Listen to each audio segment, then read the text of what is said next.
power.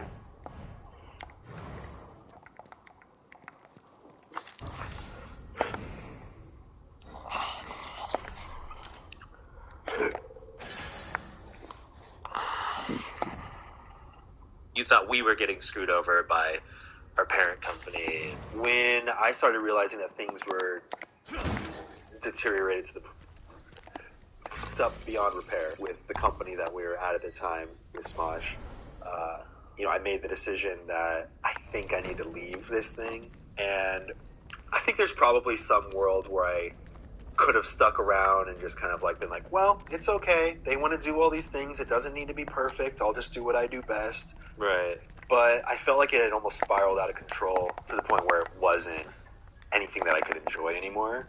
Plus, our friendship was just so. Right, it was like, who am I going to talk about this kind of stuff with? I feel like we both kind of knew that, like, our relationship outside of work was, like, weird. Like, where like we would, like, occasionally we would, like, hang out outside of work, and it just felt awkward. Yeah. Like, I felt like there was something that we weren't saying. It just felt, like, kind of forced. You know, when we started this, we were 17, and at this point, we were in our late 20s. You changed so much as a person in that time. What we expected and how it was always portrayed online is that we stayed the same. Yeah. But, like, obviously throughout the years, you have all these experiences, and you're exposed to all these different things, and your interests change, and the things that make you laugh change, and the things that you want to do change.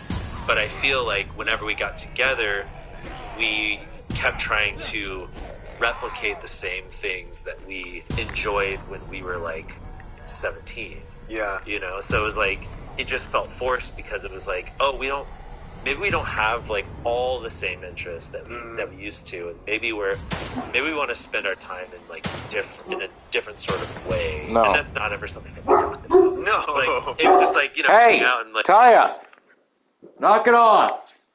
I know you're not barking at anything.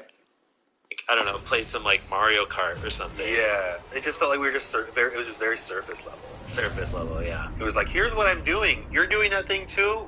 How is that thing that you're doing right now? And there was no, like, what are you thinking? What are you feeling? What's going on in your world? And if we ever talked about, like, the company, it was always just, like, just business. Oh, I would just complain about all the shit that they were having us do. Yeah, and then that would just, like, and I would just always be, like, a little defensive and be like, well, maybe it's like, I remember you were looking at it really from the positive side of, like, this is a crazy opportunity that no one gets to have, and here we are experiencing it. There were certain ways that you could interpret us as being taken advantage of.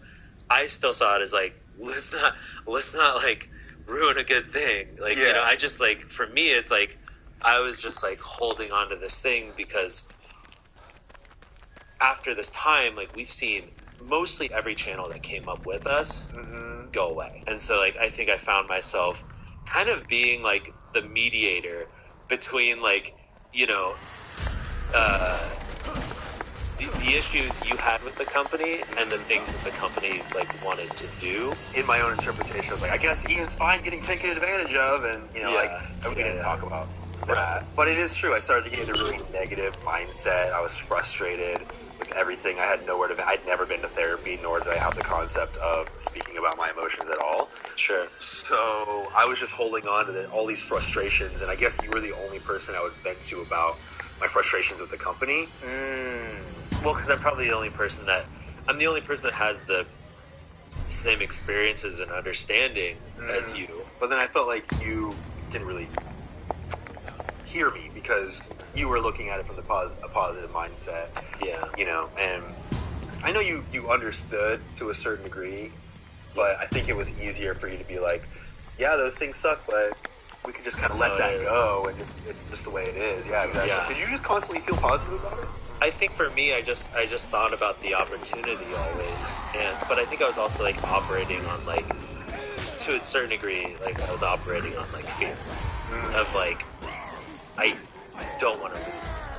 I came to you with the idea of, well, I told you I was going to leave. I told you I couldn't do it anymore. I did say it'd be cool if we both left, But then I remember you were like, what does that mean, though? Are we creating a new channel together? Yeah. And I feel like our friendship... And we had talked about it before. Yeah. We had kind of sketched out like a potential thing of like what would happen if like we were to create a new channel from the ground up, but it was like so much of what was keeping the main channel alive was the library.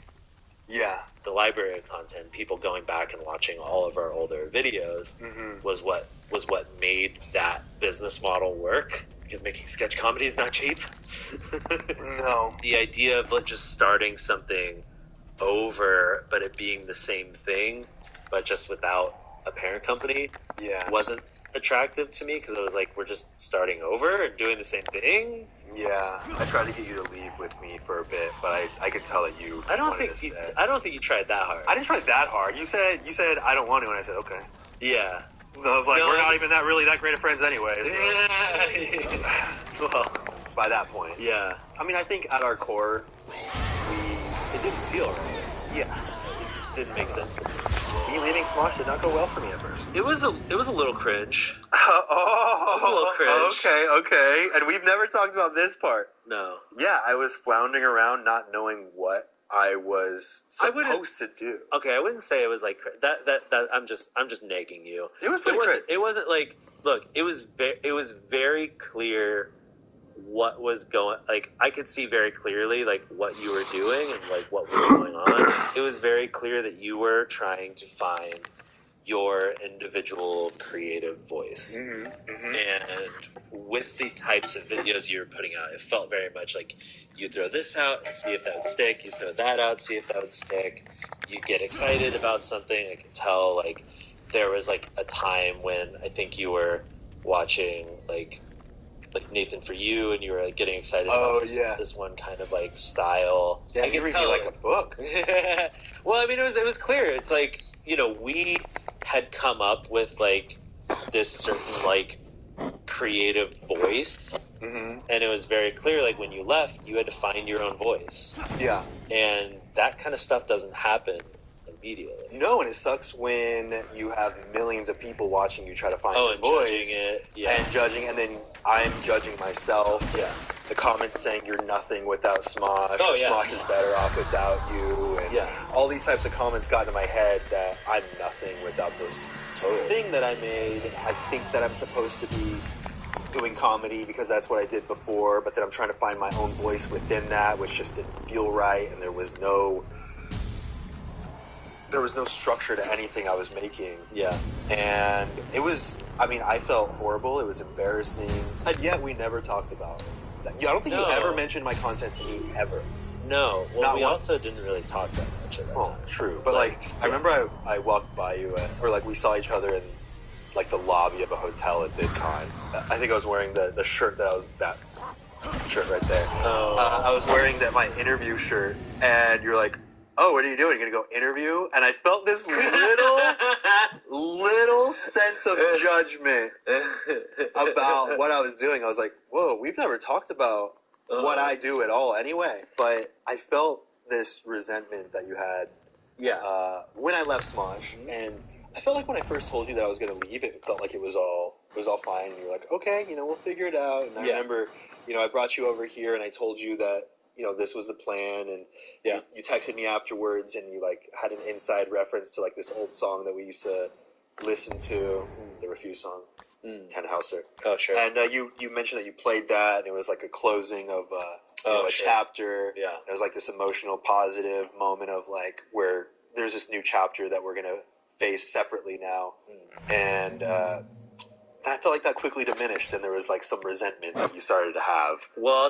I'll tell you what the resentment was. What? I've never heard this before. No, yeah. I feel like this is going to turn into a Maury episode.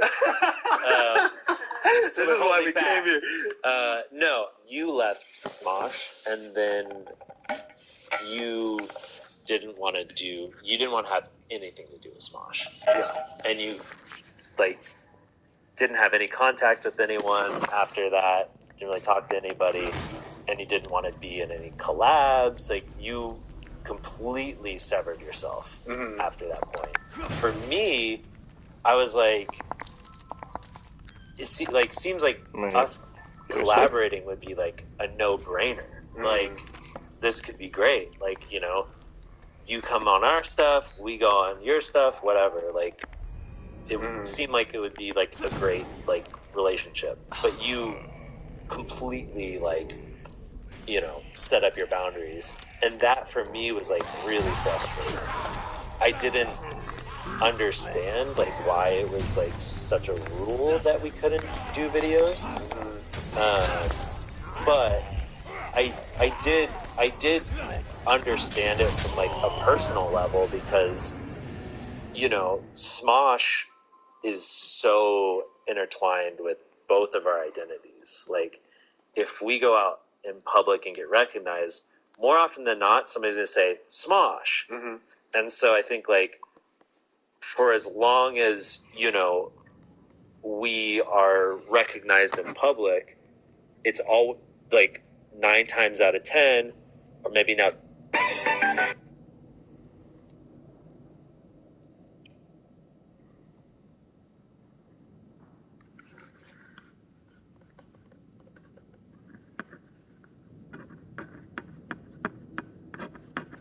This video is a continuation of last week's, where me and 4 YouTubers roleplayed the Paris Peace Treaties that ended World War I.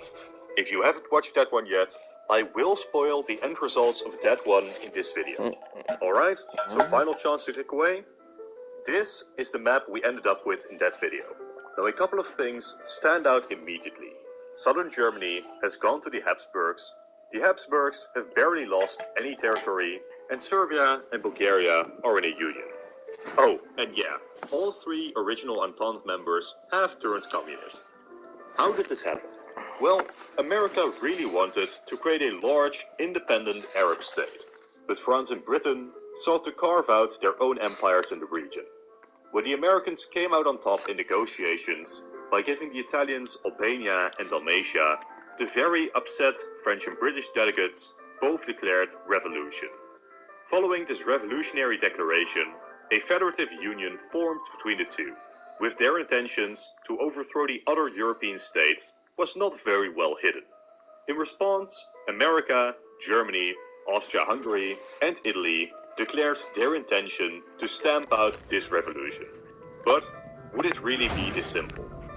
This video will be following 2 timelines. In the first, the communists do indeed emerge victorious. In the second, the old order manages to restore the French and British capitalist regimes. With how the scenario is set up, both are somewhat possible. They just depend on 2 key factors. First, how smooth is the revolution? This scenario is obviously completely unrealistic. In 1920, there would have been little popular support for revolution in France or Britain. So, do we just allow the YouTubers to declare revolution and have them coup the nation easily, or do we take a more realistic route and see major civil wars break out in the newly communist states? Which one of these we choose is instrumental in deciding the victor. Then secondly, does the US fight? There is still a major anti-war movement in the US, which in the right conditions may just pull them out of the war entirely. So, we will discuss both possibilities in this video, starting with the communist victory. We assume 2 successful and mostly peaceful coups take over France and Britain, somehow turning them communist overnight with little to no resistance. The first thing that happens is the French and the British attempt to buy American neutrality. The British Navy is still more powerful at this point and uses the surprise element to inflict defeats upon American ships. But what's even scarier is that some 700,000 American soldiers are still in France, with no way home and surrounded by French and British forces. Despite Wilson's explicit calls to continue the war against the communists, it does become a controversial issue within the United States. Then, the British approach the Americans with a deal: complete freedom of the seas, the safe return of American troops in Europe, and the promise to repay all debts to the US in gold, preventing a likely recession should Britain default on this debt. With this deal in place, the anti-war crowd manages to come out on top. The deal is accepted, and America leaves the conflict. This leaves the continuation war mostly contained to Europe, as the battle lines are now officially drawn. The Bolsheviks announce an alliance with the West, expanding the war into an all-out European one for ideology. But the Central Powers immediately face severe issues. Especially without America, the British achieved naval supremacy again, restarting their harsh blockade. While neither side is ready yet for a full-scale offensive, the economies of Germany, Austria-Hungary, and Italy are already starting to unravel. But it's Austria-Hungary that is truly the weak link. In our timeline, Austria-Hungary wasn't actually destroyed by the Entente powers in the peace deal.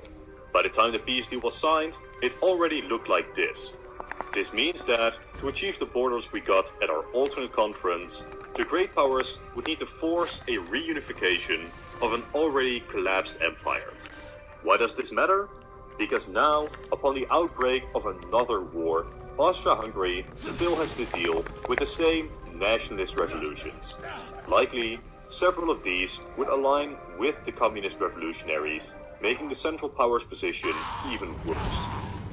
While the Central Powers attempt to scramble an army, France and Britain have all the advantages.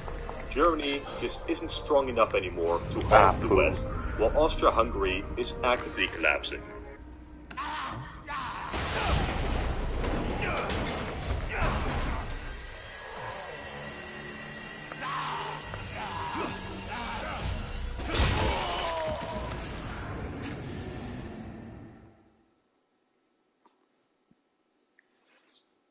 The war would still take several months, maybe even years, but the end result is always the same. Invasions from the east and the west will cause the full collapse of the Germans, after which it's only a matter of time before Italy too falls. The guns fall silent for the second time in 2 years. The post-war world would see the Soviets regain Finland, the Baltics, and Poland. The Austro-Hungarian Empire is destroyed by its nationalities, while both Germanys, as well as Italy, become communist nations as well. These 5 Western European powers are then scheduled to form a new major European Communist Federation. And considering the European colonies, most of the world is now under control of the communists, with the remaining minor states in Europe having little choice but to comply with the new world order.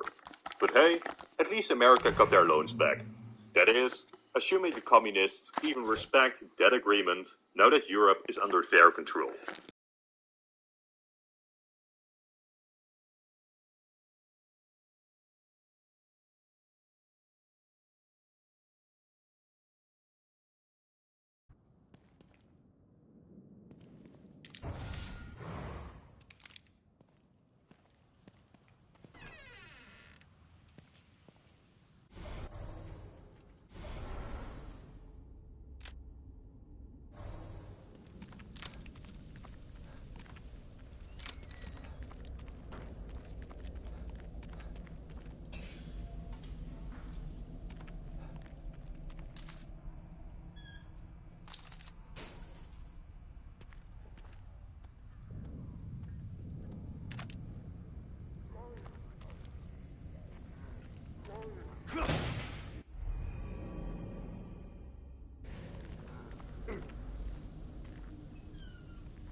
shit.